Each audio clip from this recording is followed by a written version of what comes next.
Hi everyone, this is Kelly. We will be doing a yin practice with a focus on stillness. And this is a practice that you can do from bed or before you go to bed. So all the props you'll need are a pillow, or if you have a bolster, you can use one, but you can use a pillow and a blanket. So I often say at the end of a yin practice that I wish I could just teleport to bed, but in this case you can. You'll just be there. So we'll start in child's pose, and there are several options for how to set up for this. Child's pose has some deep knee flexions, so if your knees have any crankiness, you can place a folded or rolled blanket directly behind the knees to provide more support. You can also put a pillow or two in front of you so your stomach and chest will be supported when you fold forward. So choosing the props that you'd like to use, find your way into child's pose. Knees are wide, toes touching. Forward bends like this are extremely calming to the nervous system and can help soothe some of the frazzled nerves we may all be feeling.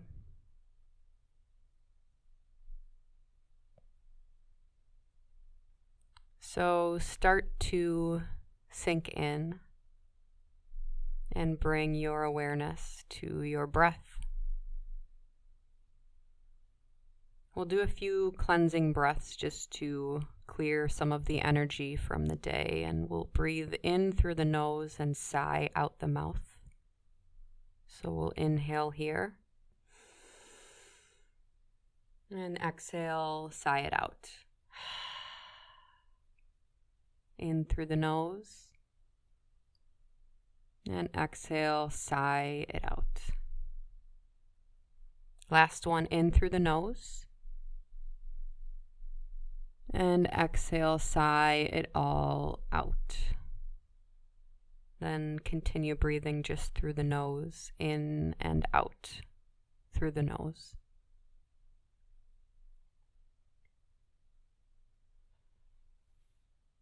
For the first few moments of breath, you might feel a little more constricted since your front body is supported.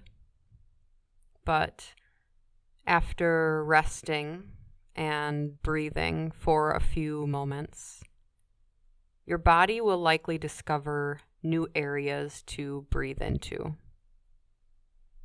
expanding into your back body, your side bodies,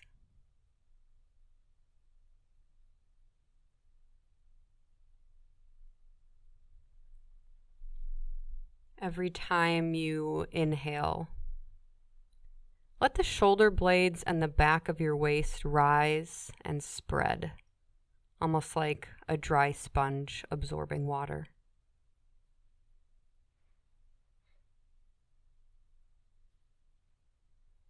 Allow the breath to help you release any tension in the body.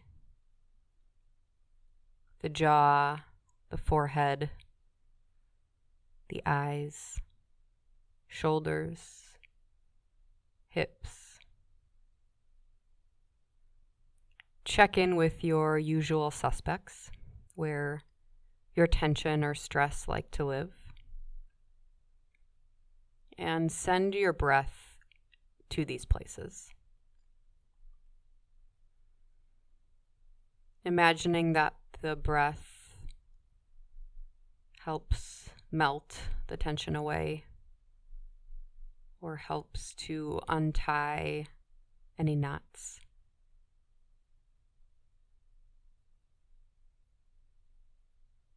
One of the main principles of yin yoga is stillness of the body, of the breath, of the mind. For the body, we hold the poses for 3 or more minutes, which means the muscles are inactive. One of the muscles' jobs is to protect the joints. So when we quiet the muscles, we can allow the effect of a deep stretch to sink into our joints and connective tissue. When the body is still, we can also find stillness in the breath. This doesn't mean we stop breathing, of course, but rather that we find an evenness to the breath, a calm.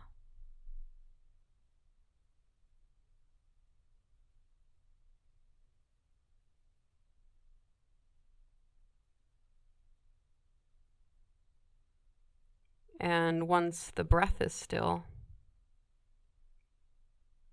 we can work toward finding stillness in the mind.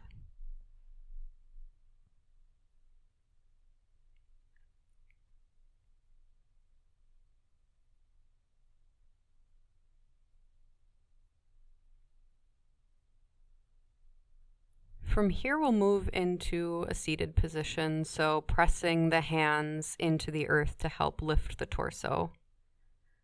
Removing the blanket from behind the knees if you have supported there, and setting your pillow off to your right side. And keeping the left leg where it is, bring that right foot in front of you. Knee bent like a half butterfly, so you find yourself in a Z-sit. And from here, we'll be moving into twisted deer. So you want to bring your pillow to your right hip and position it so it sticks out at about a 90-degree angle from your hip. From here, with a long spine, you'll find a twist over to that right side, and then you'll fold forward over the bolster or the pillow. The gaze here can go to either the right or left. Arms can stay close to your sides or extend farther away from the body in goalpost arms or extended long. And it's okay if the left leg starts to extend more towards straight. You don't need to use any muscular energy to keep it bent. Or you can, if you'd like, reach for the left foot with your right hand. A final option, if this doesn't feel very accessible, is simply to stack the left leg on top of the right. And once you find your version of the pose, commit to stillness. Anytime during practice, if there is pain or pinching or sharpness, you always have the permission to move. But fidgeting, when there is no pain, is usually a sign of a distracted mind. So try to use your breath to still your mind and commit to this stillness in your body.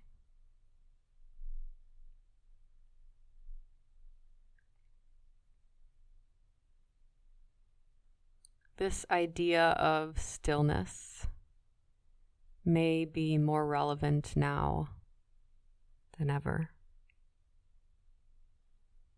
Many of us are being forced into more stillness than we've experienced in a long time, maybe ever.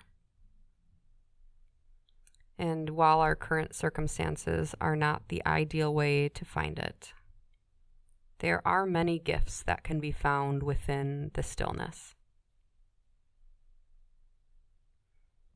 I'm currently reading a book called Untamed by Glennon Doyle.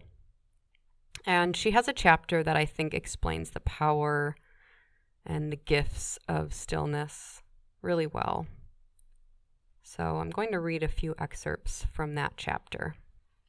A little reading before bedtime. The chapter is titled No.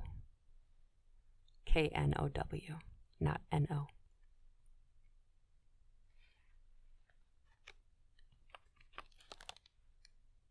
Several years ago, very early one morning, I found myself unable to sleep again. It was 3 a.m. and I was wild-eyed, shaky, flailing, grasping for answers like a drowning woman desperate for air. I had just typed these words into my Google search window. What should I do if my husband is a cheater but also an amazing dad?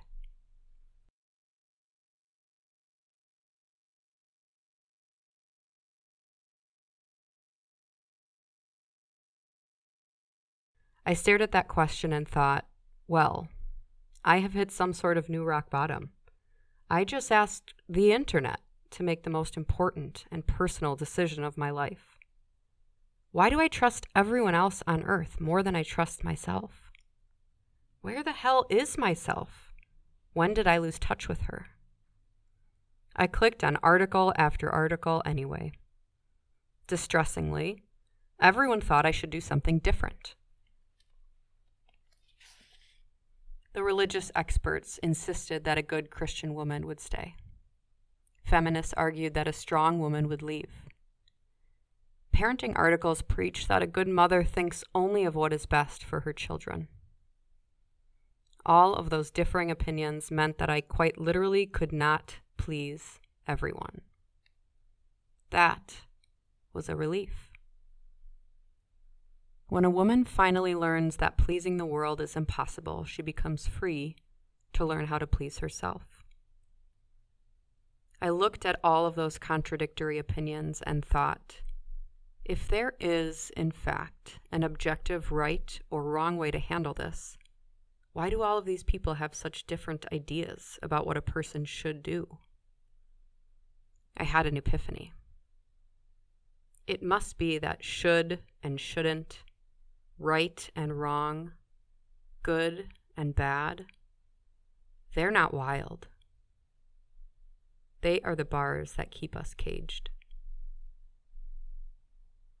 I decided that if I kept doing the quote-unquote right thing, I would spend my life following someone else's direction instead of my own. I didn't want to live my life without living my life. I wanted to make my own decision as a free woman, from my soul, not my training. But the problem was, I didn't know how.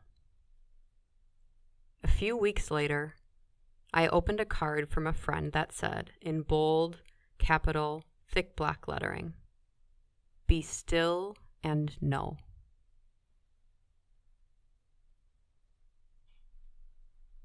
At the bottom of your next exhalation,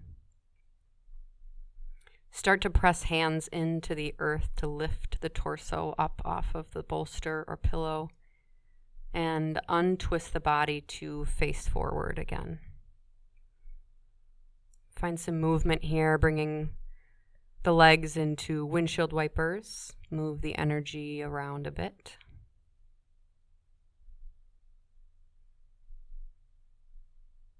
And after a few rounds of windshield wipers, we'll move to the other side so you can start to kind of mentally prepare for where we're going.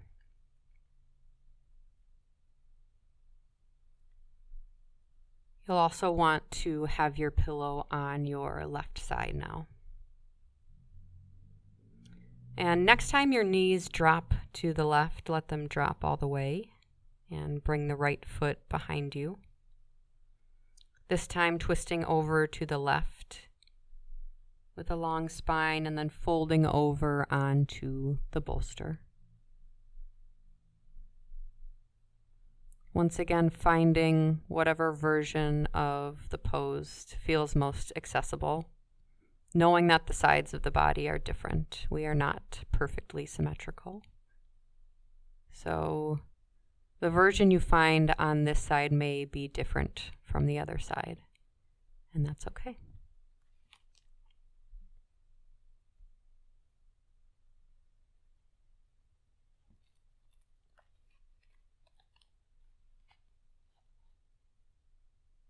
Allow yourself to settle in, once again, allowing the breath to release any tension in the body, softening with every exhalation. Be still and know. I'd read that verse many times before, but it struck me freshly this time. It didn't say, poll your friends and know, or read books by experts and know, or scour the internet and know. It suggested a different approach of knowing. Just stop. Stop moving, stop talking, stop searching, stop panicking, stop flailing. If you just stop doing, you'll start knowing. This seemed like magical nonsense, but desperate women take desperate measures. I decided to experiment. After the kids left for school, I shut myself in my closet, sat down on a towel, closed my eyes, and did nothing but breathe. At first, each 10-minute session felt 10 hours long. I checked my phone every few moments, planned my grocery lists, and mentally redecorated my living room. The only things I seemed to know on that floor were that I was hungry and itchy and suddenly desperate to fold laundry and reorganize my pantry. I was an input junkie, thrown into detox. I was tempted to quit every second, but I was stern with myself.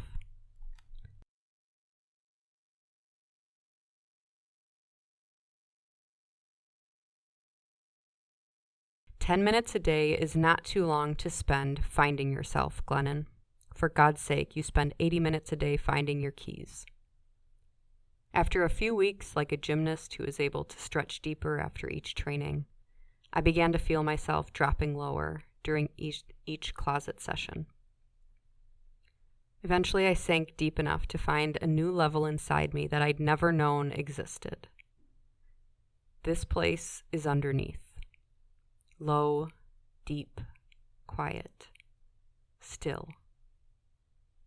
There are no voices there, not even my own. All I can hear down there is my breath. It was as though I'd been drowning, and in my panic had been gasping for air, calling for rescue, and flailing on the surface. But what I really needed to do to save myself was let myself sink. It struck me that this is why we say to people, calm down. Because beneath the noise of the pounding, swirling surf is a place where all is quiet and clear. Since the chaos stills in the deep, I could sense something there I was not able to sense on the surface. It was like that silent chamber in Denmark, one of the quietest places in the world, where people can actually hear and feel their own blood circulating. There in the deep, I could sense something circulating inside me. It was a knowing. I can know things down at this level that I can't on the chaotic surface. Down here, when I pose a question about my life, in words or abstract images, I sense a nudge. The nudge guides me toward the next precise thing, and then, when I silently acknowledge the nudge, it fills me.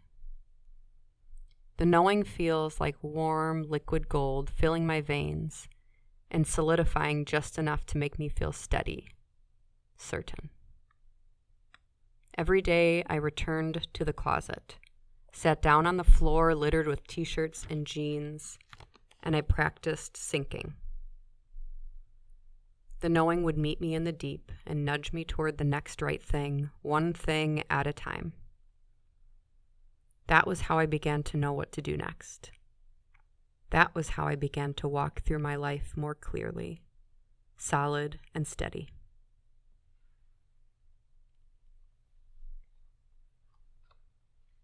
Once again, push your hands into the earth to lift the torso, slowly unwinding to face forward and bring movement into the body. Maybe you find windshield wiper legs again. Maybe you extend the legs long and shake them out a bit.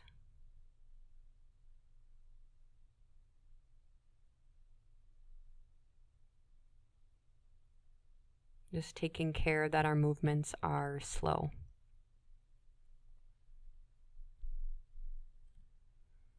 Eventually we'll find our way down to our backs.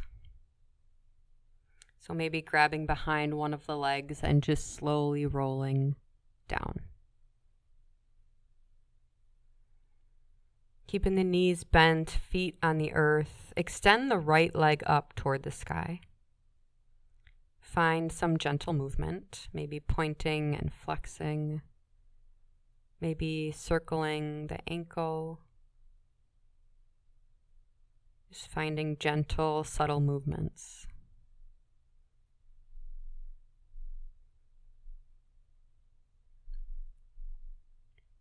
Eventually, you'll bend into that right knee, crossing the right ankle over the left thigh for reclined pigeon. There's the option to stay here if you do feel sensation. Otherwise, perhaps you reach through to grab the left thigh or the left shin.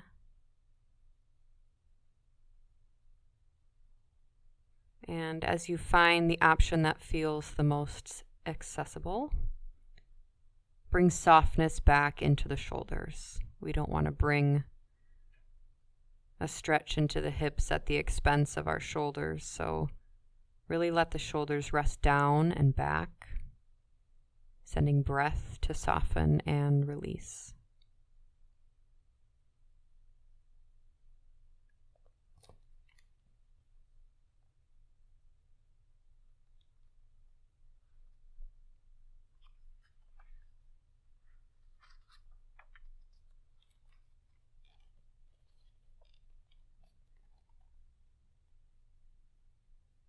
I understand now that no one else in the world knows what I should do.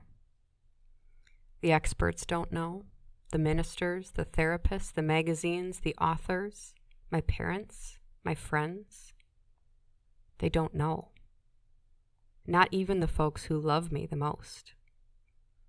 Because no one has ever lived or will ever live this life I'm attempting to live, with my gifts and challenges and past and people.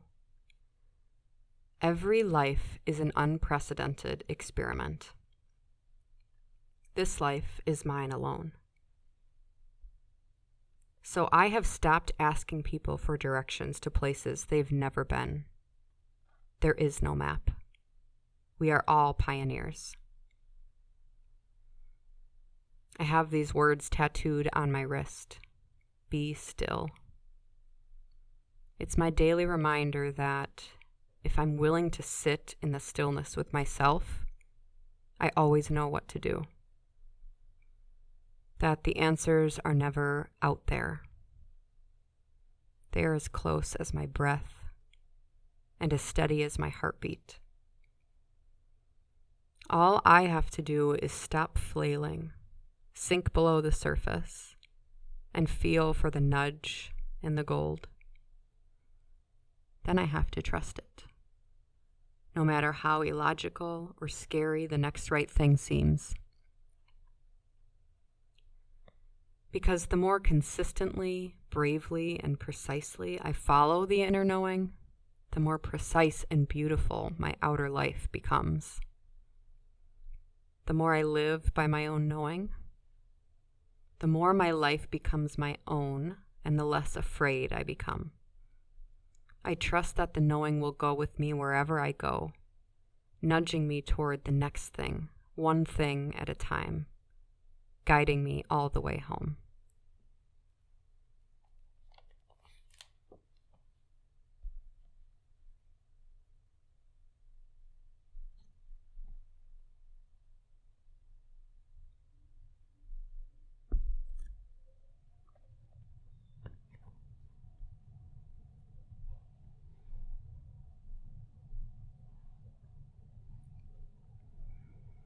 So I've been thinking, how can we use this time of stillness to connect more deeply with ourselves, with our own inner knowing?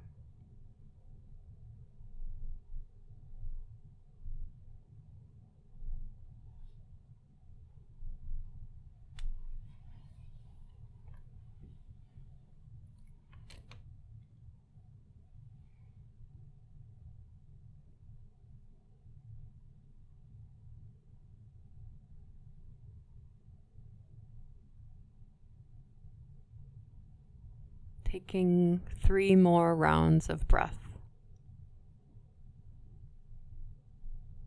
Softening on the exhales, releasing, sinking.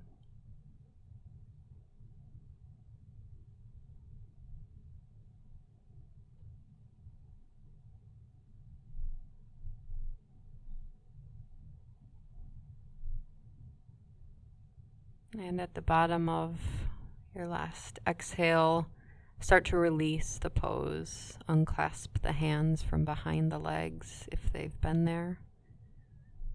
Uncross that right leg, bring both feet to the earth, and find a few more windshield wipers to release the pose.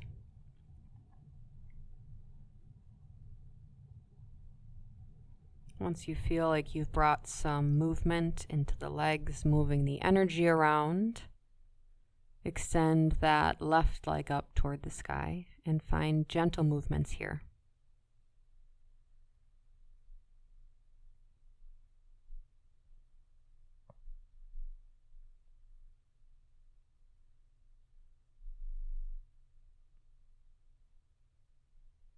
And then bending that left knee, crossing over left ankle onto right thigh. Once again, finding your version of the pose on this side. It may not be the same as the right side.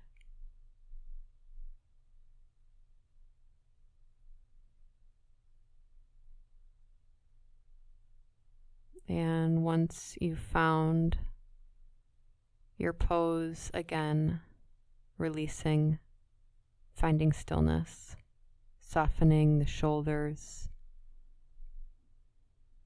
noticing if any tension has come into the jaw or the forehead and smoothing that tension, softening the face, the neck, the shoulders.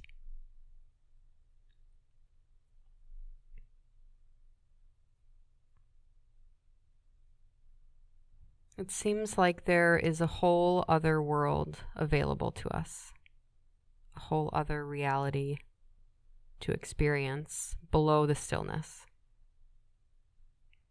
I was at the park with my dogs today, and without the whir of as many cars driving past, I noticed the sound of their paws against the ground as they ran around the park, and how it sounded like a mini stampede.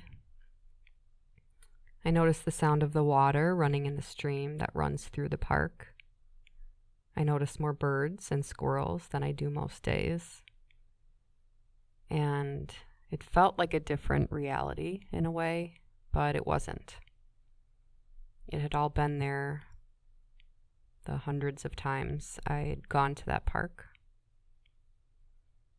But stillness was the ticket to entering this different reality. And it was beautiful.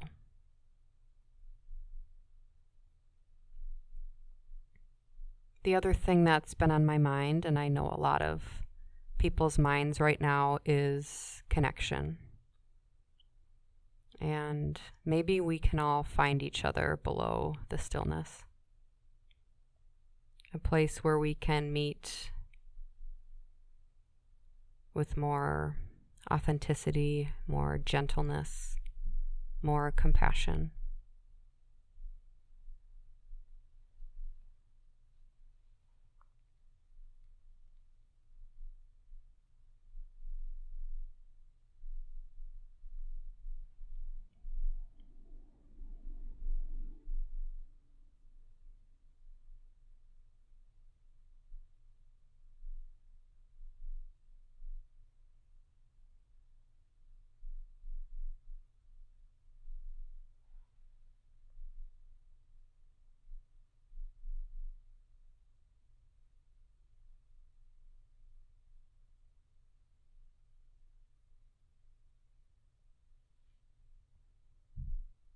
On your next exhale, start to release, unwinding the legs, finding movement, whether it's windshield wipers or legs extending long. From here, we'll move into our final pose of Shavasana. So find any movements that your body might be craving. Maybe a happy baby or a twist or a full body stretch.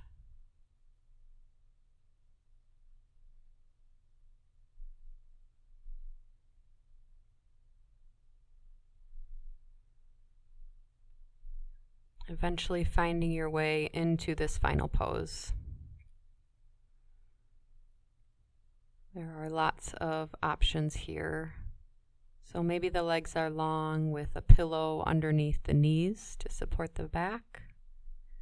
Maybe you have a pillow over the low belly for a greater sense of grounding. Maybe you find butterfly legs for more of a reclined butterfly. Arms can be out in a T, goalpost arms, or down alongside the body.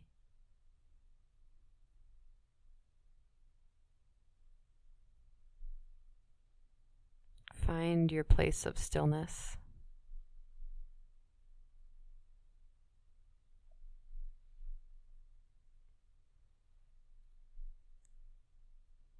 As we move into Shavasana, I wanted to share a poem I saw on Instagram. It was written by Lynn Ungar a few days ago regarding our current state of the world. What if you thought of it as the Jews consider the Sabbath, the most sacred of times? Cease from travel, cease from buying and selling. Give up just for now on trying to make the world different than it is. Sing, pray, touch only those to whom you commit your life. Center down. And when your body has become still, reach out with your heart. Know that we are connected in ways that are terrifying and beautiful. You could hardly deny it now.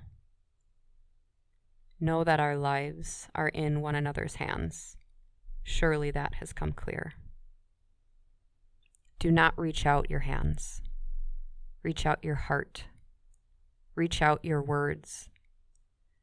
Reach out all the tendrils of compassion that move invisibly where we cannot touch. Promise this world your love, for better or for worse, in sickness and in health, so long as we all shall live.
If you are in your bed, maybe you can just drift off to sleep here. If not, start to bring movement into fingers and toes.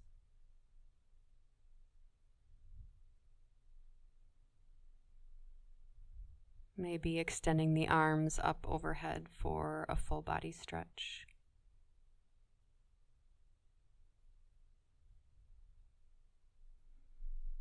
Eventually bringing the knees into the chest and rolling to either the right or left side in the fetal position.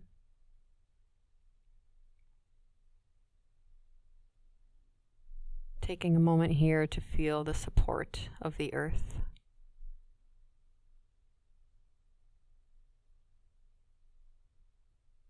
To find the stillness. And to feel our connection with others.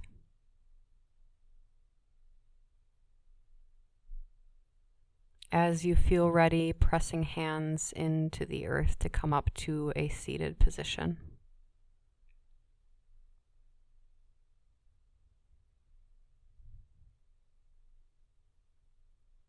Bringing the hands to heart in Anjali Mudra. The light and love in me bows to the light and love in you. Namaste.